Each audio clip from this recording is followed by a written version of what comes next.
Hi all, welcome back to a new post today, and let's continue with the referring to the new topics or the recent issues that made news with regard to the TSPSC syllabus for Group 1. Let's continue today with the Unit 2 of Paper 2, that is from Geography of India and Telangana. I've been covering many sectors of Telangana previously in my videos, and I will be doing further even more. So basically, I will be covering what are the important issues that made news under each of these subtopics, which might help you in your examination. Also, many people think that the weightage is very less, so we don't need to prepare so well, but please do not forget it's a competitive examination. Those who write very good answers and those who speak very well in the interview will have their way in the rankings. So it's always the hard work till the last minute until your results are out. So let's look into the Unit 2 that has topics such as agriculture and irrigation, major food and non-food crops, your agroclimatic regions, green revolution, etc. Let's look at one by one, and I'll be covering just half of it today. Firstly, let's look at what are the important topics that made, or what are the important issues that made news under irrigation especially. So the most important issue that made news, apart from the regular irrigation projects that you need to study, is the Pradhan Mantri Krishi Sinchai Yojana, and also micro irrigation now that is making news because sustainable agriculture is on the high agenda of the government, especially with regard to climate change and global warming, and it is one of the important missions under the National Action Plan for Climate Change, and also one of the important missions to help India achieve its goal under the intended nationally determined contributions which it has to give to the Paris Climate Change Agreement under the United Nations Framework Convention for Climate Change. So it's the per drop more crop scheme, focuses mainly on water use efficiency at the farm level through micro irrigation, that's drip and sprinkler level irrigation system.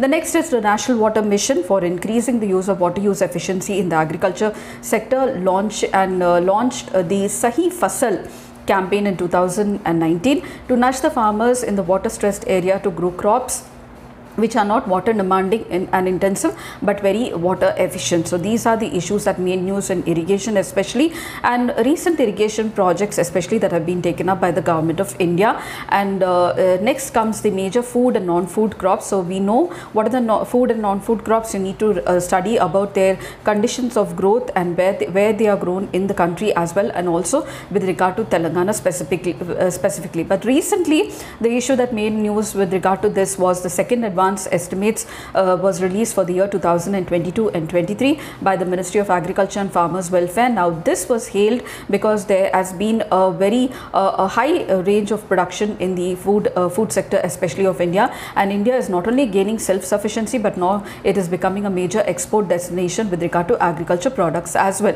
And it may be noted that also 2023 is taken as by the United Nations as the International Year of Millets, and therefore Prime Minister has given the name as Shri Anna to the coarse grains and nutritious grains. You need to read especially about these grains and also under what climatic conditions they are grown. Especially they are now being touted as a superpower food especially, and also as a avenue for more income for the dryland farmers and the farmers of the drought prone areas which mainly grow millets.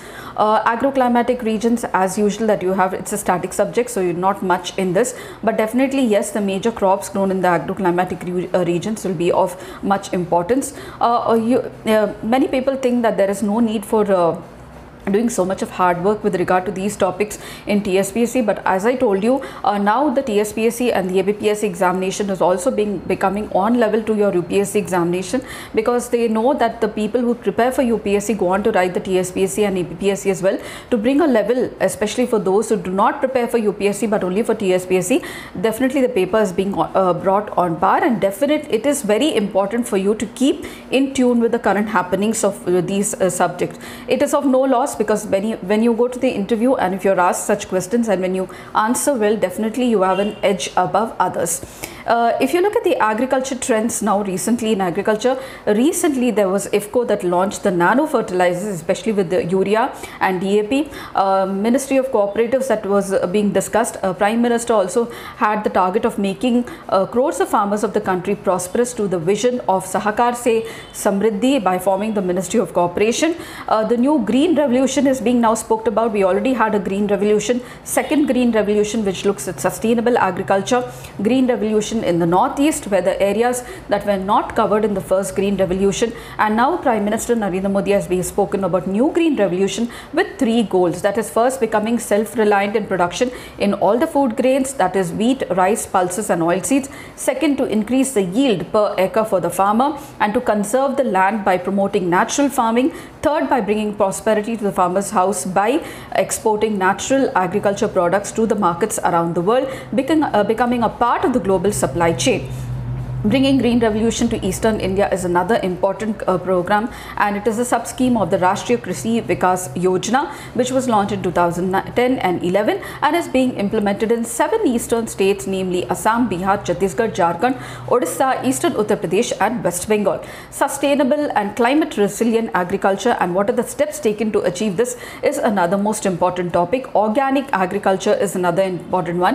Atmanirbharta in agriculture and also export of agriculture products that is being focused on. One district, one product to make every district an export destination of the country, and national mission for sustainable agriculture is another most important thing that has been spoken about.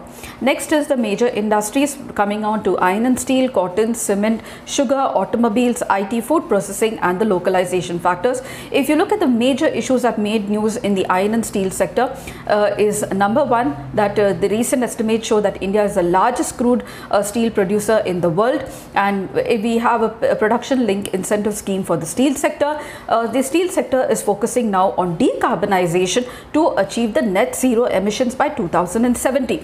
So decarbonization in the steel sector, India's steel sector accounts for 12% of India's CO2 emissions with an emission intensity of 2.55 trillion CO2 tons, and compared to the global average emissions of 1.85 tons CO2. So as a part of the Glasgow commitments, India now plans to achieve net zero emissions by 2070, and this will also help you in your environment and ecology topic as well.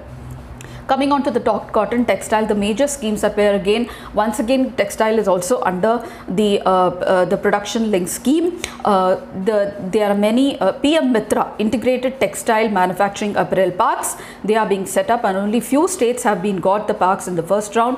There is a national technical textile mission. These topics will also overlap with your economy paper. It will help you to write better answers. In geography you see the distribution, but in economy you see the performance of these sectors. Samarth, that is a scheme for capacity building in the textile sector, is another most important initiative in cotton textiles especially.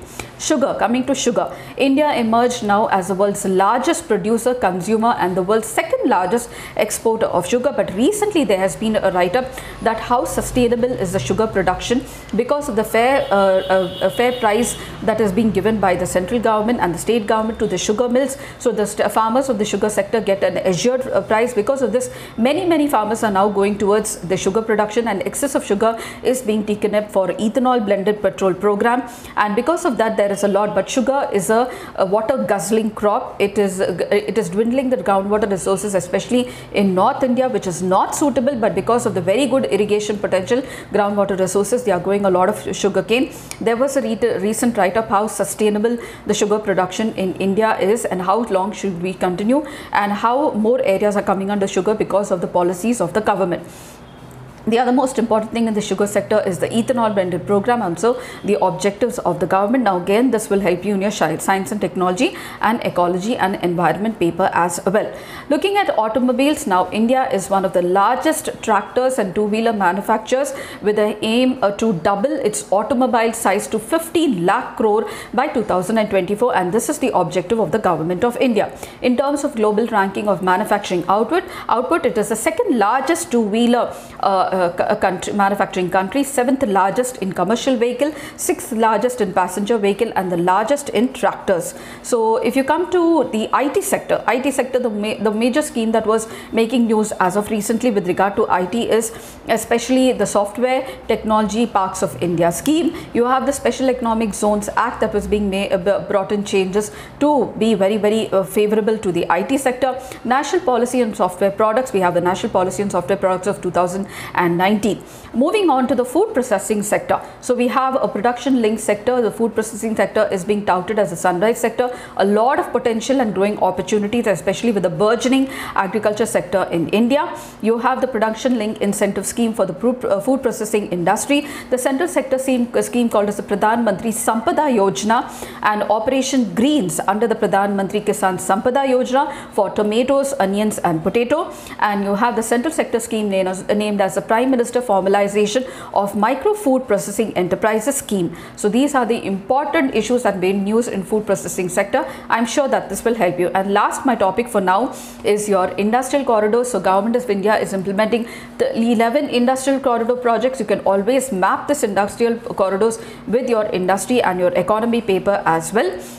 These are being implemented by the National Industrial Corridor Program across the country in a phased corridor. We have 11 industrial corridors that are being developed by the Government of India in a phased manner. If you just look at it, it's the Delhi-Mumbai Industrial Corridor, the Chennai-Bangalore Industrial Corridor, the Mumbai-Amritsar-Kolkata Industrial Corridor on the Grand Trunk route, and you have the East Coast Industrial Corridor, Vizag-Chennai Industrial Corridor, Bangalore-Mumbai Industrial Corridor, extension of the CBIC to the Kochi via Coimbatore, Hyderabad-Nagpur Industrial Corridor, very favorable to Telangana, Hyderabad Warangal Industrial Corridor, Hyderabad Bangalore Industrial Corridor. You need to remember these because of the potential and the industrial development in Telangana. Odisha Economic Corridor, very close to Telangana and also comes into part of Telangana as well. The Delhi Nagpur Industrial Corridor finally. And these are the important topics that you need, that I'm sure will help you for your preparation in this paper. And not only for this paper, please do not look at it as a CLO type preparation just for this paper, but definitely it's going to help you even in your economy paper and also government policies and programs, your essay writing, I'm sure, and most importantly at the interview stage as well. So if you really did like this session or this post of mine, please do like, share, subscribe, and don't forget to comment, and I shall see you in my next post. Until then, it's very happy learning.